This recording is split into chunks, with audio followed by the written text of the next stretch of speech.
Hi, this is Robert Escobar. I would like to introduce to you an EL34 based single-ended audio amplifier that I designed almost 20 years ago. It's playing copyright-free music right now, and one side, the left side, is using conventional power transformers, and the right side is using a new switching power supply which I got from eBay, and sounds very nice, both of them. And I will be showing you how to build this and how to design it. But first we have to learn Electronics 101 until we can build this awesome sounding vacuum tube amplifier.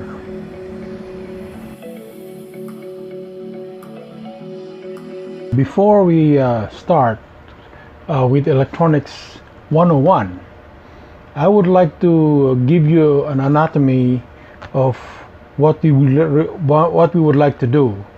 We would like to build these. Eventually we will build this high-end audio amplifier, which is a single-ended vacuum tube amplifier.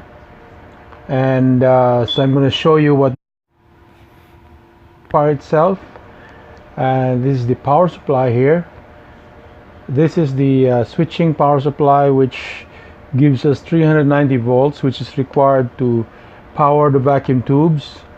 And this is another switching supply, DC to DC converter, which supplies the heater voltage of the of these tubes. These are 6.3 volt heater voltage. Originally we didn't have this. The original version for this design was using a bulky linear transformer type power supply, which I will show you later. And supplying all these will be a inexpensive 12 volt 5 amp switching power supply that you can get in eBay or Amazon, which would supply the 12 volts here, and 12 volts will go into the switching power supply, the high voltage switching power supply, and the low voltage switching power supply, which supplies the high voltage and the low voltage power into our main amp. And if you notice in the back here, these are for the 8 ohm speakers. What is recommended for these low power high-end amplifiers are really efficient speakers, like 96 dB and up. So there are lots of speakers that you could buy or you could build yourself. I recommend a full range single speaker system. Okay, we'll open this up and you'll see more components here. What you see here is the output transformer. Going back, this is the power tube, which will amplify the signal from your stereo, from your MP3 player or record player. And this small guy here, which is a 12AX7, a very common tool, which is the preamp. It preamplifies the signal, conditions the signal so that this EL34 would be able to be driven by that. And the load would be, this is a transformer which only transforms the signal from the signal coming from the EL34 into the load, the speaker. So you know we have a transformer here, which is composed of 2 coils linked together, a pentode and a triode. And underneath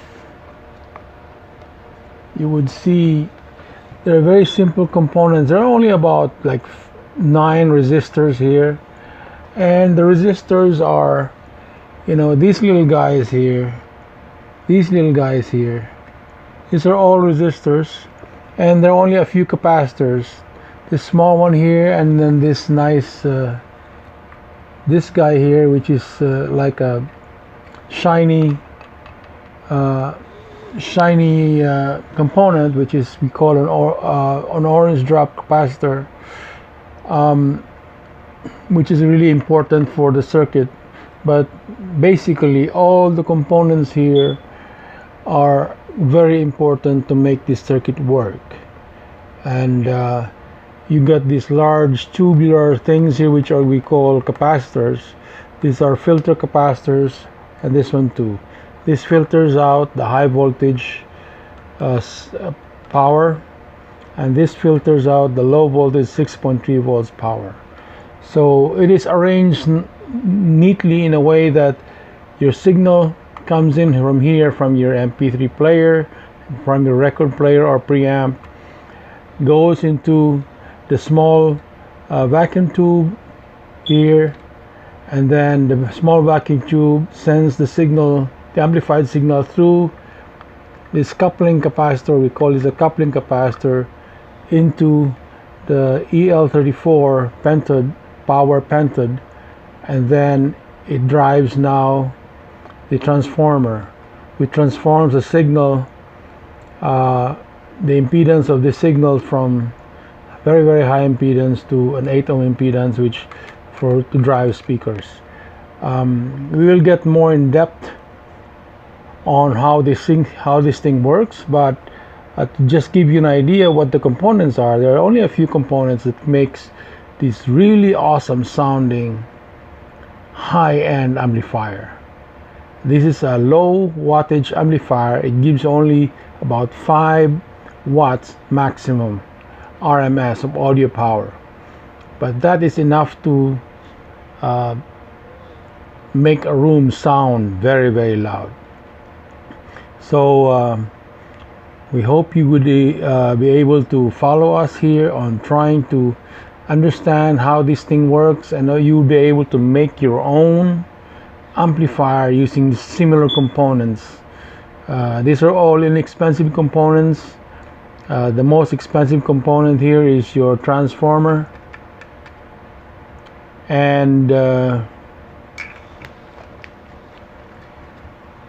you can go crazy on the EL34 tube. You could buy them low end, low price, to very, very high end, new old stock, hard to find tubes, and I would say they would sound pretty much similar.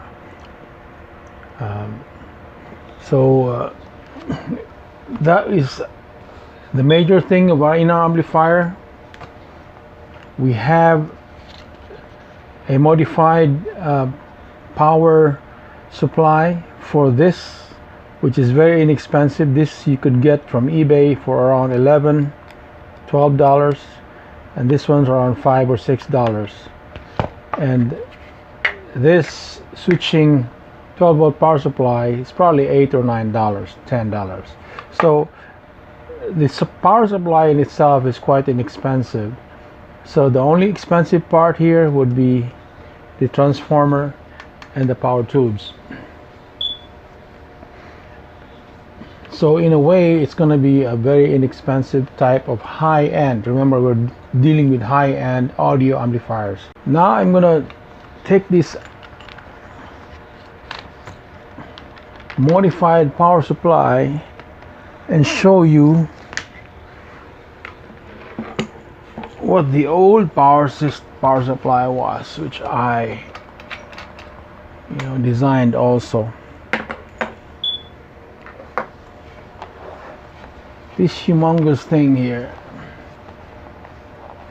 this is the power supply that supposed to power this amplifier.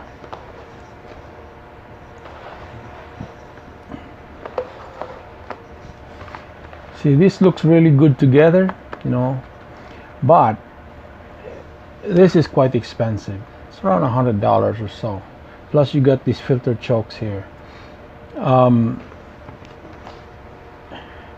But this system is more passive, so therefore in a way it lasts much longer than the other switching system, but it's quite expensive. So Yes, you could build this if you get the if money is not an object, but it's going to be bulky, and this is heavy. It is iron, and we have also very few components here. Large capacitors, your rectifier diode, which is in a bridge configuration, converts AC to DC. We'll have the bridge rectifiers here. There are two bridge rectifiers here, which converts AC to DC, and this is quite a bulky setup, quite heavy, but in a way it kind of looks good together. But what I would like to do is to get rid of this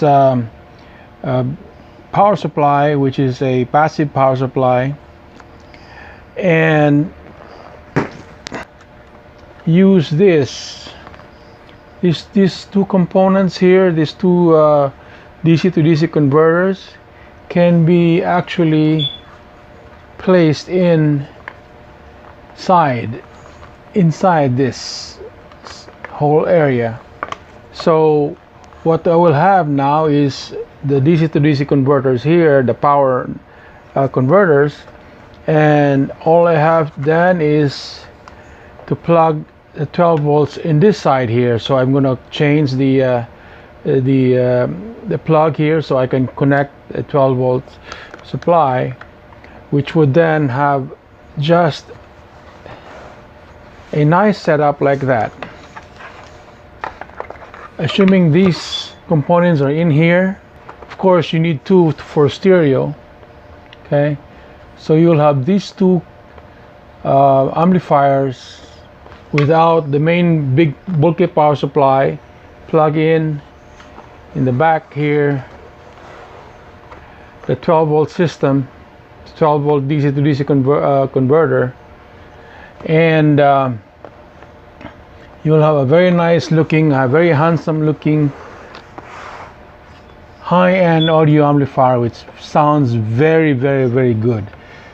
Before we continue to Electronics 101, I would like to show you a schematic diagram of the amplifier that we just talked about.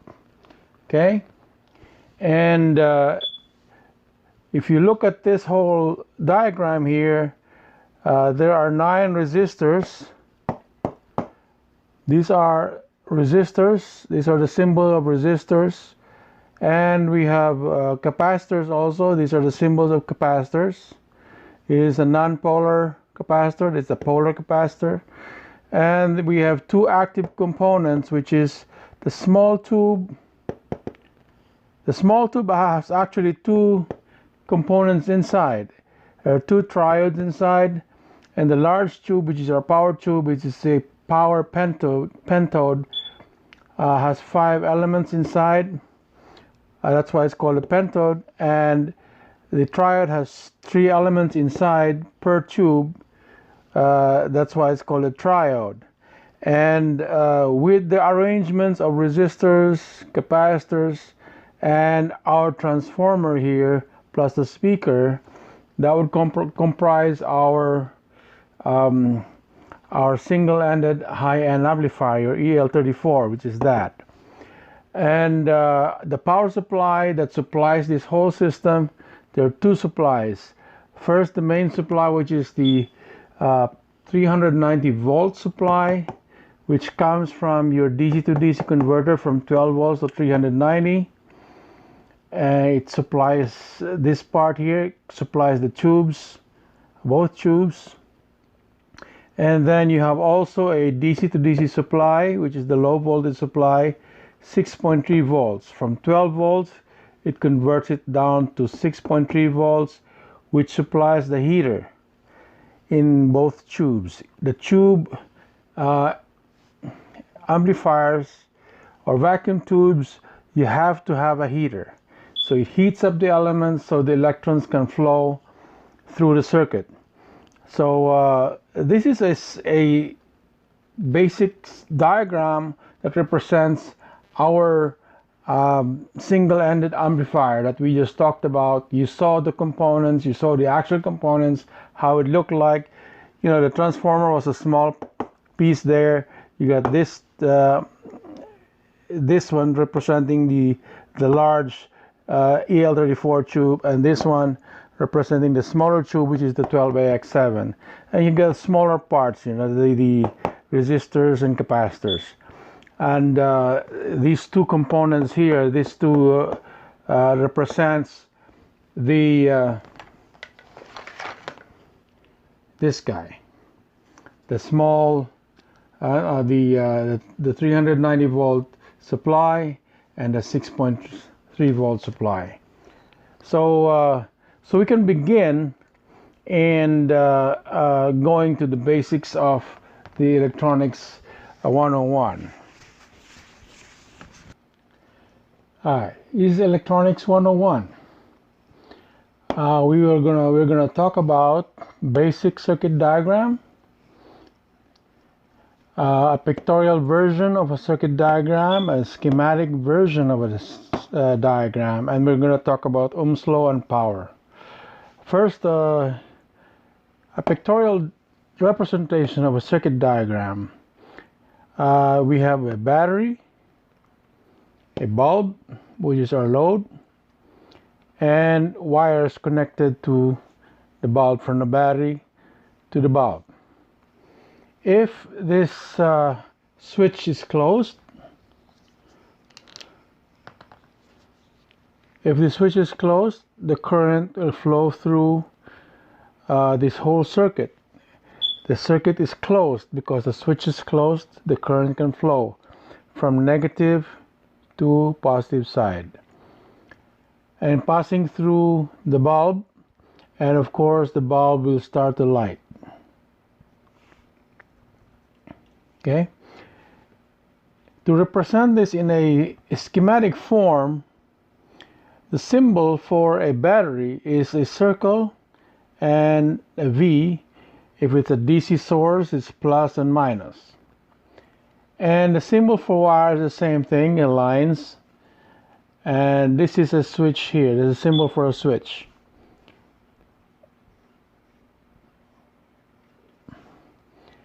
Same thing, you get current flowing through the circuit, and this is the symbol for a bulb.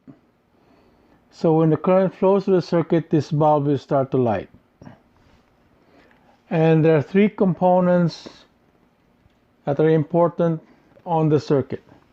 You have the voltage from the battery, you have the resistance from the bulb, and you have the current that flows through the circuit.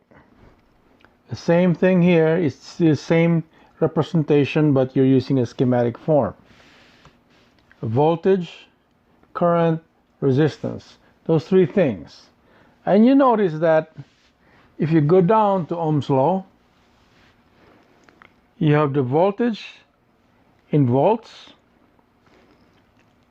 I represents current in amps, R represents resistance in ohms. And if you look at the equations here, simple equations, voltage is equal to current times resistance.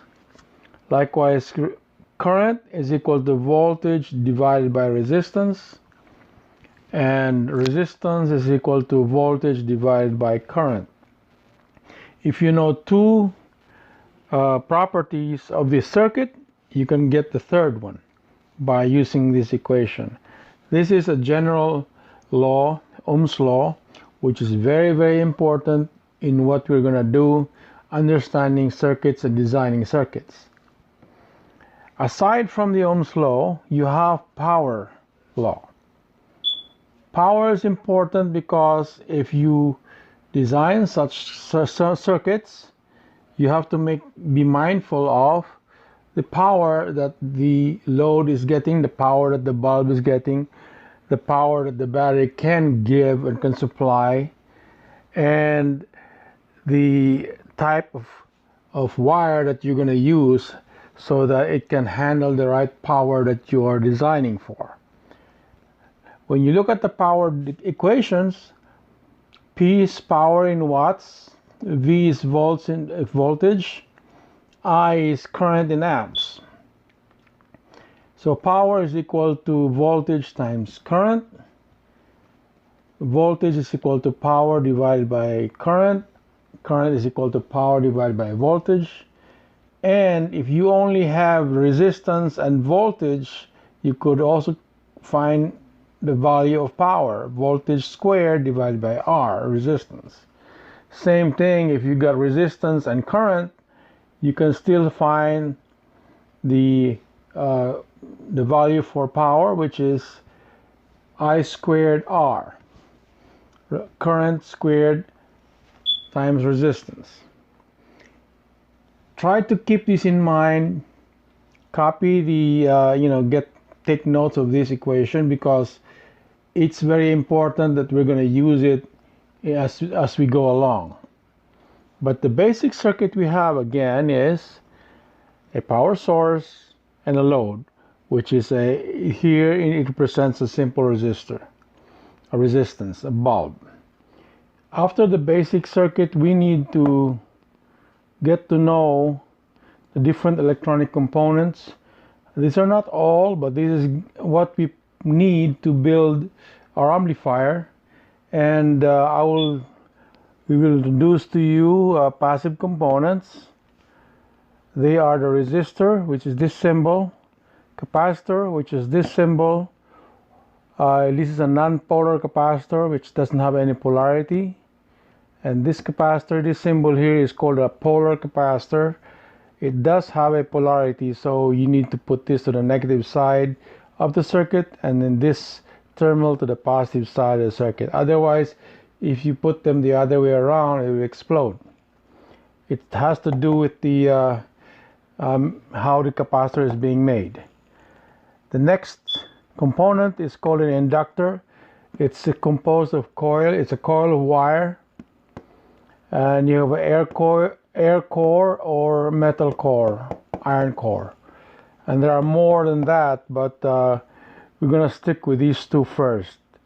And of course, we have our DC source, which is the symbol, a circle plus a V with a plus and minus. And our AC source, which is basically our AC mains from our outlet. The symbol is this with a sine wave in the center of the circle.